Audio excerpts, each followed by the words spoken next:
Fred and Sammy, do you believe in miracles, signs, and wonders? Absolutely. There's no questions about that at all. Yes, Yes. we do believe. We started back when we were in Haiti. I mean, I'm Haitian. I was born in Haiti, so we used to go to same church, and I used to sing in a choir, a men choir, at that time probably like a youth choir, and same thing for her, but only for girls. So we started as friends there, and after that we started talking. I believe I was 15 and Fred was 16. Yeah, we were like he said, like singing in church, and then we were friends, and he moved to the United States, and we lost contact. So he was always asking his friend about me, and one of them gave me his his information. And as I traveled back and forth to visit my sister, she lived in Boston at the time. I lost it, and one year I went, I was cleaning, and I found the piece of paper that had his information in it. So, and I called the number, and I think his family was just, they were moving. And I think it was the last day. They were just doing a walkthrough, and his uncle picked up and said, "This is the right information because they no longer live here." And I called, and yes, the rest was history. When I called his mother, and when I said my name, it was funny. Everybody knew my name, and they called him, and that's how we started talking again. And the reason, by the way, people, my family knew her name at that time is because even when we were friends, I always talk to my family about her, how much I liked her. But at the same time, because I was so young and I didn't know how to approach the situation, so I never said anything. And then I moved here to the United States, and we lost contact. And then she reached out to me, and then again, like she said, the rest is history. At that time, so after I had that phone call, oh my goodness, it was crazy because I had a fever, I was feeling sick, and I told my sister, and she was like, "You're in love," because for some reason I just kind of like, oh, I pushed that thought in my mind. The first time I saw Fred, my heart moved, but I was 15. I didn't believe in, love at first sight. So when we started talking again, just talking about our friendship in Haiti, and he's telling me all these things, I was just feeling like I couldn't. It was overwhelming. So I think for the first few months, I think almost through a year of our relationship, it was through um, letters, because I was still in Haiti and he was in New York. So I'll go to my grandma, I'll call him and talk, and it was really the best time of my life. My grades went up because my grades went up at school, because I know in order for this to be peaceful, for my mom to be okay, I would have to just do everything I'm supposed to do. We were on the phone consistently, like all the time, and like all of us first sight. So every night, every morning, and we would fall asleep with having the phone.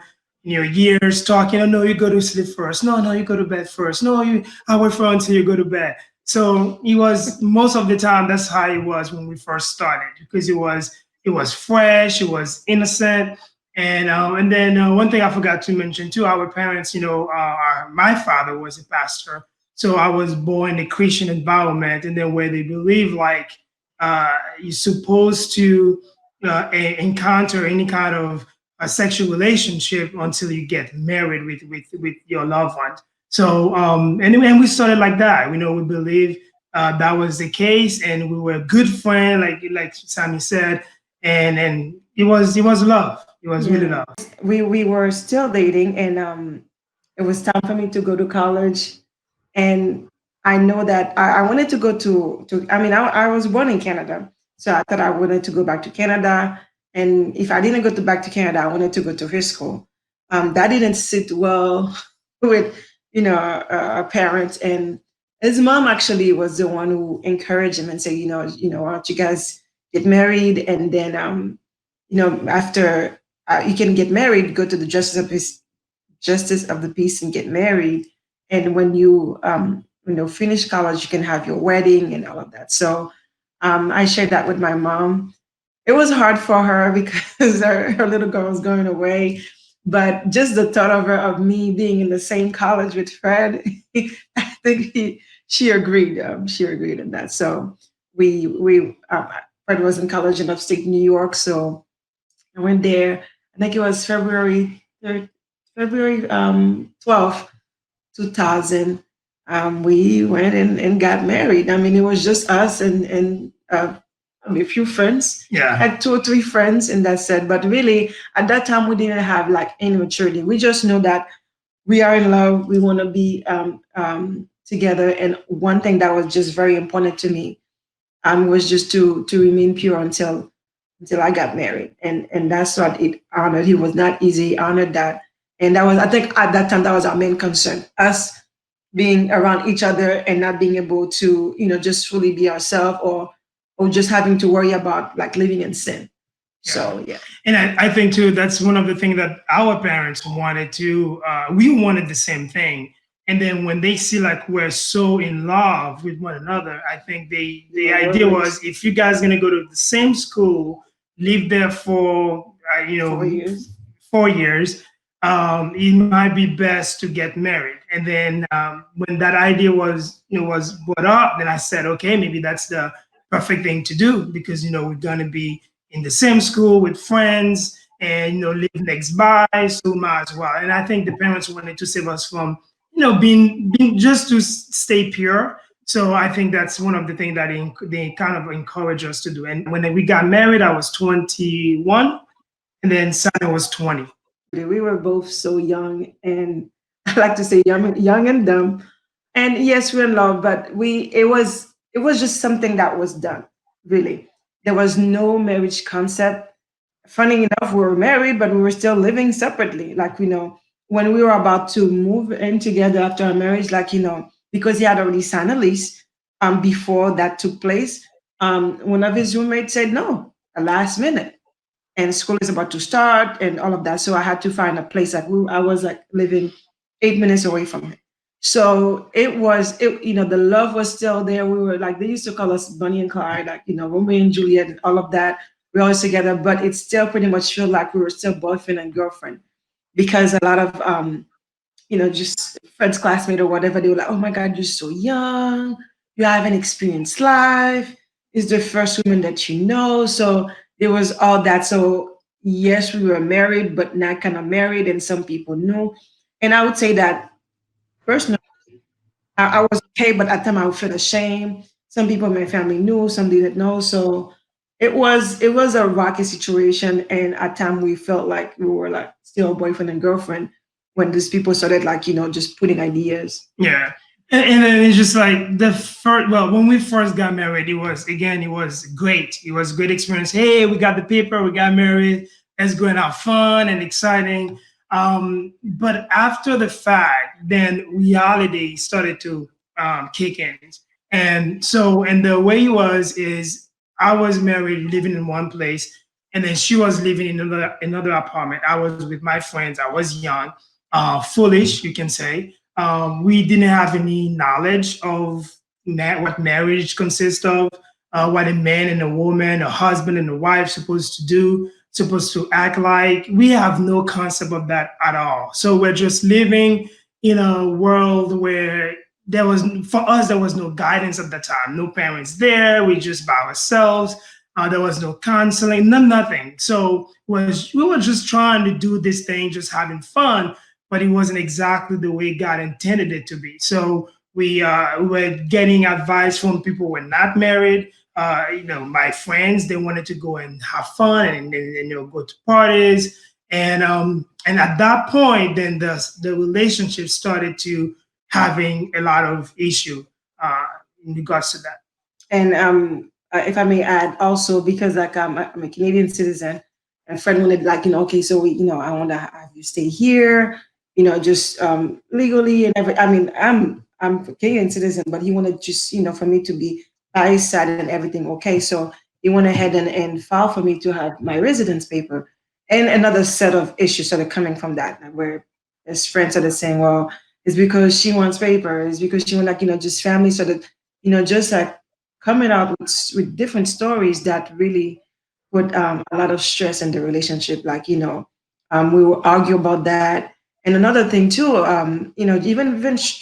for church, I would still want to go to church, but his friend wanted to go to party, and so they would go party, and then on Sunday I'm like, let's go to church, and he's like, well, don't tell me what to do, and it was church. I would say that our priority was not aligned at all, and we had no clue. After I finished college, we decided to go back home. And when we Before that, before that, you went to I study abroad. I went to study abroad. I went to France to complete my graduate degree. And when I went back, my college degree, by the way, sorry. And then when I went back home, and then we were already having a lot of issue back then because of the influence with friends, and then because of lack of knowledge of marriage, and counseling, guidance, all that. We were lack of all of them. So, and then we didn't have even have like a pre-marriage counseling or anything like that. So it was just like we're thrown into this world, and trying to do life on our own, and without God. Even though we pray, but that was a constant battle between I want to do what my body wants to do, or what my mind wants to do, but Sammy would want to go to church, and I would want to do something. But when we got back home, given the fact that we're still having problems when we were in college for many years, so, and then it went down when my family started to get involved. And then it was a point where I went to work, and then I was explaining to people what, my issue was with her. We were having so much problem at that point. And then they said, well, Fred, you are so young. I was probably like 24 by then, or 25. And then they're like, you are so young, you can't, why did you get married from the first place at a young age? Because you're not living your life fully. And my family at that time, I left Sammy home, and then she has encountered some issue at home with my family. And then when I got home, then they were explaining to me what was going on. And by that point, I think I just got fed up. And I was like, okay, you know what? This is too much. I'm too young. And I started applying all the things that people were telling me or were saying to me. And I kind of like have that open mind, say, okay, you know what? I think enough is enough. And this is where we need to go apart. And Yeah. But yeah, so to go back, like he went to study abroad for 1 year, came back, and where everything is nice and everything. So then we went to his parents' house. They were at the time here in Georgia. They had moved to Georgia. So again, no guidance, no support, no sense of maturity. By that time now, I'm like, okay, I'm married. It's like in my parents' mind, they're married. So if we have an argument, or for example, if somebody is supposed to come over, he will be like, okay, so do you stay here or do you go back home? And it was always a conflict with that. So around that same time, like he said, we had like, just like, some heated argument, and he was at work, he got to explain all of that. He called me, actually, I think it was December 31st. He called me. I just sensed that something was coming down, because my husband loved my food. And that day I cooked, and he came home and he didn't want to eat. And I just knew, when I looked at him, I just knew that he was gone. He was gone. So I couldn't take it. I went to a friend's house and I was crying. And then he called my mom, and it was like, I'm looking for Sammy. So my mom called me and said, your husband needs to talk to you. What's going on? So I didn't want to share that with my mom. I went to his job like he asked me. And right in the break room, he told me that this relationship is over. I'm tired. And just, the list went on. I told Sammy, I pick it was a glass. I pick up the glass, and I drop the glass on the floor. As I see how the glass shattered, and I told Sammy, this is our life. If you can take that glass and put it back together from pieces to pieces, you connect all those pieces and make it smooth again, then that's possible for our relationship to go back. Otherwise, if you cannot do that, this is us. And then that was my last word to let her know that the relationship was over. I went back home, took the bus, went back home, and packed my clothes. And actually, January 1st, 2003, he actually went, got me some food, and put me on a bus, and we said goodbye. I remember going to Boston and to my sister because I couldn't bear my mom seeing me like that. It was unbearable. Like I cried my whole way there, and the person sitting next to me thought somebody died. But when I went to Boston, my sister had just had a baby. She was a preemie, and she became my world. And around that time, my mom was diagnosed with cancer. So it was very, very painful. I was extremely depressed. I didn't even want to turn on the light. If it did not involve the baby, I didn't want anything to do with it. I don't want to eat. And I knew my sister, she would check on me, but I know that she would let me be as well. And but at some point I found out the whole thing that because I blamed myself for everything. I said, if I had done this, if I had done that, if I was better, if I was prettier, if I was this, if I had listened more, I blame myself for everything. But when actually a family friend that got in contact with me and was just sharing things with me, I realized that, oh no, so it was not all my fault. It was both our fault. It was like not having a priority, not aligned. It was just family. It was friend. It was just everybody that just present themselves in our story, and us not being matured enough, we let this happen. So I would say that one of the darkest period of my life, because when the divorce got final, around that time I lost my mom to cancer because the cancer, she had cancer before, and then the cancer, she was in remission, and then it metastasized. So I would say that it was a very trying time for me. So, sometimes you do things because people are telling you to do them to do them. It's not because your heart is really in it. So all the things that people have been telling me, they kind of adds up, and then they kind of build up, and then he forced me, kind of like compel me to act upon those things. So even if I asked for the divorce, I said, okay, this is done. Let's do the paper, and let's get it done. And I did it. After I did it, I think I was gonna be happy, and it was not the case, because the thing is, the love was still there. And I think right after the moment I finished doing it, I thought I was gonna feel good about myself, but it was that, okay, what have I just done? Because I know this was Sammy is my first love, and for me it wasn't easy. But what I try to do then, I said, okay, maybe if I have somebody else that would kind of like substitute for what I've lost. And that was the way that I was thinking that that would satisfy my needs. But again, that was not the case. So I thought the grass was going to be green on the other side. That's what's my belief. Okay, I've done this, and the next person is going to be perfect. I'm going to have to watch out for all this trouble that I've been through, and I know he's gonna work out. But that was not the case, because the grass is never greener on the other side. So you always have to cherish, water what you currently have, instead of thinking of something else. And then one thing I always believe too, is God's faithfulness in the past is always be faithfulness also for the present, a testimony for your future. So I always think about that. And that's the reason why, I'm able right now, well, we are able to tell our story. So after the divorce, and I think it was a friend of ours who came to my house, and they kind of like know the story what was going on, and they knew us from the past, and they said, hold up, what's going on? And I know those two people were really in love.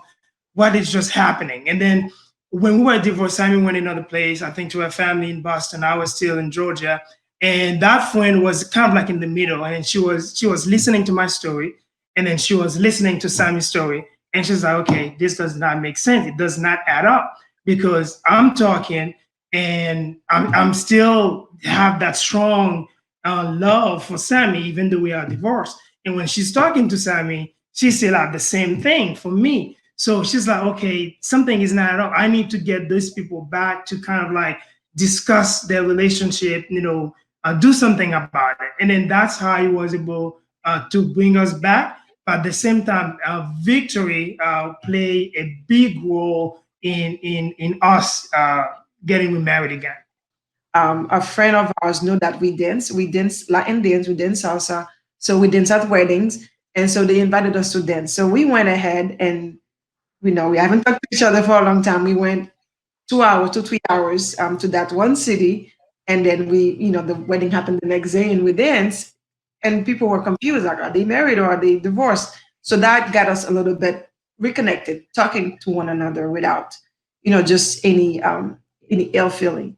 So over time, I believe that one of the thing, I think the thing that was the kicker, I always reach out from time to time. I'm like, what do I do with my life? I reach out to him and nothing never happened. But I went to a wedding, and where I was actually the person who was taking care of the bride, and he knew I was there. So I did my work, and I didn't stay.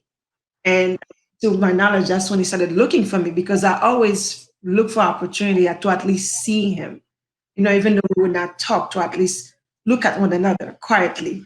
But I didn't stay because I was at my breaking point because I couldn't move on with my life. It was just too much. So I changed my number and I didn't stay. And I know that I just didn't want to see him. I didn't want to just go that back and forth. And so he started looking for me. And funny enough, I did have the dream. I did have the dream of us getting back together. I did see in my dream that I'm sitting with my mom and Fred. And my mom told me that I'm so happy that my children are back together. And so that day, I'm explaining to my family what happened. We're having dinner, and the phone is blown up. And my sister said, somebody need to talk to someone there. What happened? That friend was trying to call me because Fred has asked her to see if he can get the number because at that point he tried to get in touch with me. My number changed, and no one would tell him about me because I asked everybody not to do that. Like, I wanted to just move on. I prayed to God. I said, God, if Fred is for me, you will change him and you will change me.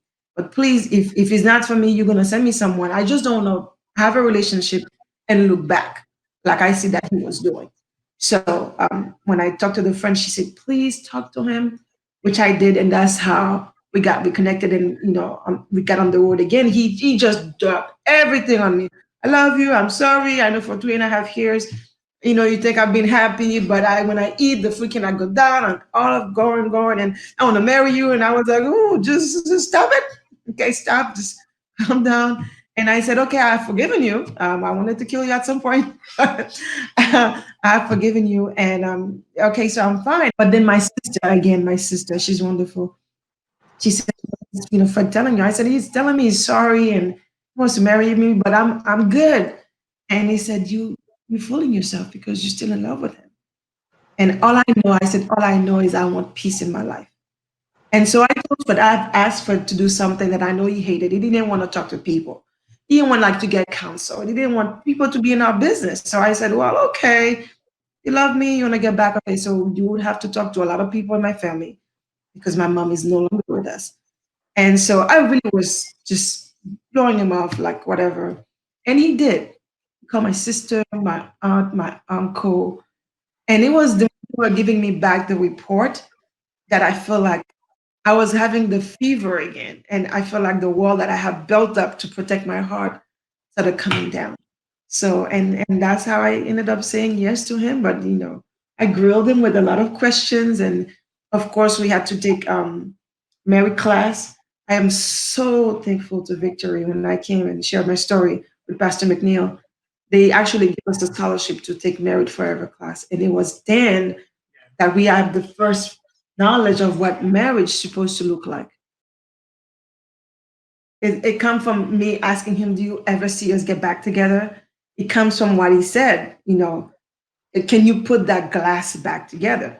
And so when I see us, I always said that, we were like, masterpieces that got broken. Like, it's just like diamond, and, it's just when you get it, it's dirty and everything. And God just literally put all the single pieces back together. Like, just our story. And I never, I could just look at our picture and just start crying. I never stop being amazed of what God has done, what God is doing, and what is going to do.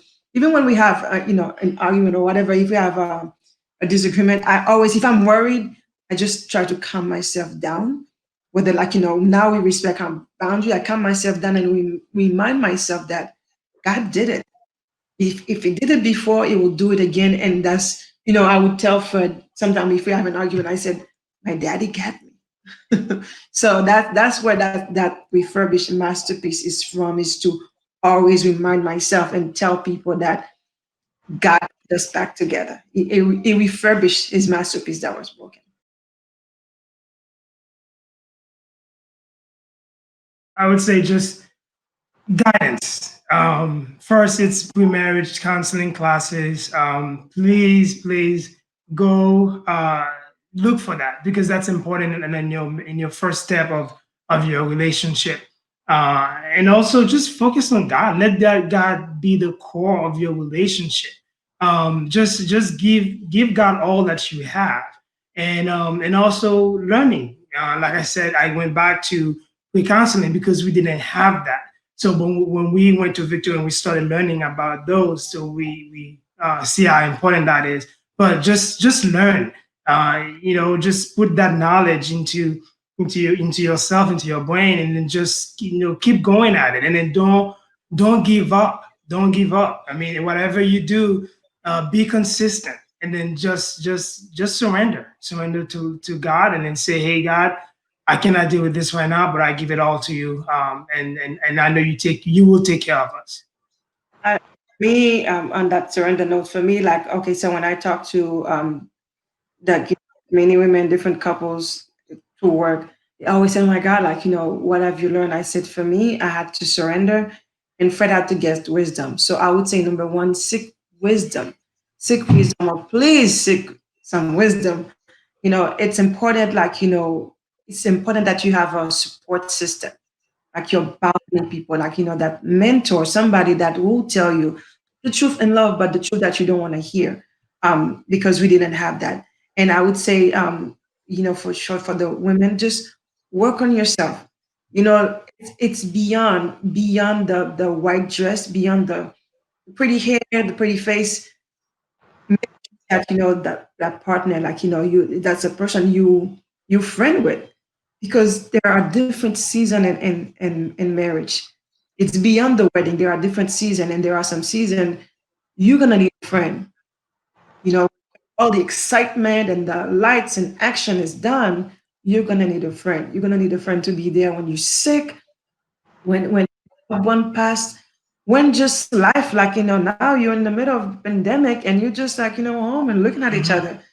So it helped that he's my friend.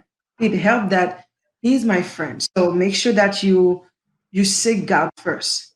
Seek God first, get wisdom, surrender it all to it. So get out of the way. When I was trying to fix everything, nothing happened. And I'm so thankful that I didn't have anything to do with it, because when you fix things, nobody can fix it like Jesus. It's also having Christians and positive and Christian friends who can also build you up, Yeah. especially in the time when you are down. So those people would really lift up your spirit, and then also can give you some wisdom and some counseling that you would need to strengthen your marriage. Because if you hang out with fools, they will tell you, that the first thing, sleep. And another point too, oh my goodness, I forgot. Be careful with family. Family loves you, but that doesn't mean they necessarily will give you the best advice that correspond with God's words, God's purpose for your life. So when you're married, you have to cut that tie, cut that umbilical cord. God said you have to leave and cleave, and that was I had that issue, and he had that issue in some kind of way when I didn't even know. He would say, Sammy, when you talk about your mom, and with him, it was friends and family. So just make sure that when you really leave, you really cleave and not go back.